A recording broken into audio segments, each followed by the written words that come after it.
Donald Trump announced the Gold Card program on February 26, 2025. This initiative offers wealthy immigrants a pathway to U.S. citizenship for $5 million, replacing the EB-5 visa program. Foreign businesses are showing interest in the Trump Gold Card. The program allows companies to purchase these cards for $5 million each, enabling them to hire new employees and potentially gain U.S. residency for their staff. This initiative replaces the EB-5 visa program, which required investments in U.S. businesses to create jobs. As of now, approximately 1,000 gold cards have been sold, raising $5 billion in a single day. These cards are available for purchase by both individuals and corporations. These corporations are, through the art of the deal, must build the factories and office buildings from scratch, putting American construction companies to work. When it comes to the tariffs, Donald Trump first announced his tariff plans during his inaugural address on January 20, 2025. He referred to it as Liberation Day, promising to impose tariffs to enrich U.S. citizens. The sweeping tariffs were officially unveiled on April 3, 2025, targeting imports from numerous countries. To say that he didn't warn them is a lie. They had months in advance to start negotiations when he enacted the tariffs on April 3rd. Yes, the stock market took a dip as expected. But what it also did was let other countries know that this is the new precedent. They felt the pinch. Then he paused them for 3 months. This gives countries and businesses time to renegotiate, move their businesses here to avoid the tariffs, and the stock market to readjust. The purpose being to generate revenue so we don't end up in another recession, as we have a $36 trillion debt that needs to quickly be paid off. This is also why he's auditing the government, as we've discovered that our tax dollars have been wasted on frivolous programs, as well as finding Democratic leaders' bank accounts through NGOs. NGO stands for non-governmental organization. These are independent, typically non-profit entities that operate outside of government control. They often focus on humanitarian, social, or environmental issues, working locally, nationally, or internationally to address various challenges.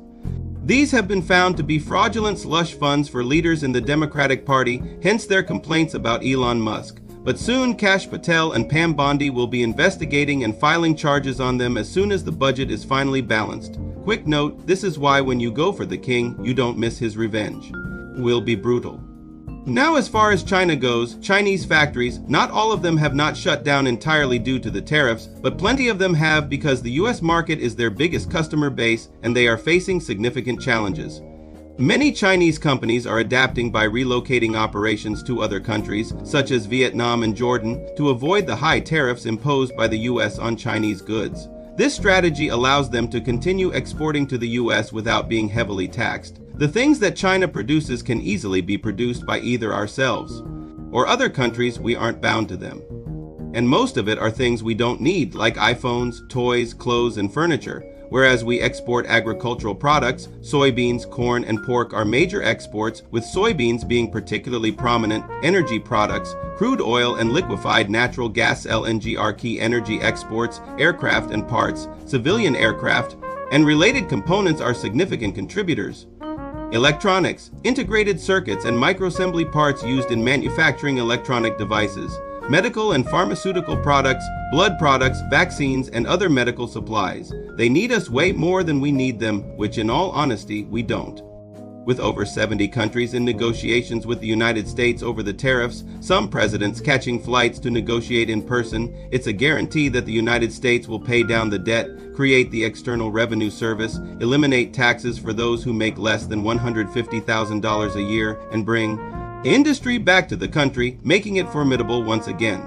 Those who have a nose for business can easily see this, so please do yourself a favor and cut off CNN, MSNBC, ABC News, and The View, and watch the actual press conferences and start thinking for yourself instead of letting biased left-wing media dumb you down with half-truths and flat-out lies. You'll thank me for it and become a smarter person.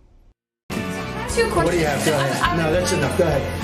But that wasn't my question. The problem is you don't write the truth. So, as far as I'm concerned, I want to go to the next Can one. I ask you a question about... No, not CNN, please. Go ahead. The White House has not You don't. responded to I told you. CNN is fake news. Don't talk to me. Go ahead, please. But he says he was retaliated against, and that's why he was removed from his job. Do you have a response to that? Okay, next question. Mr. President, I have... Because Trump bad. Trump bad. All right. Hi. Thanks for the fun.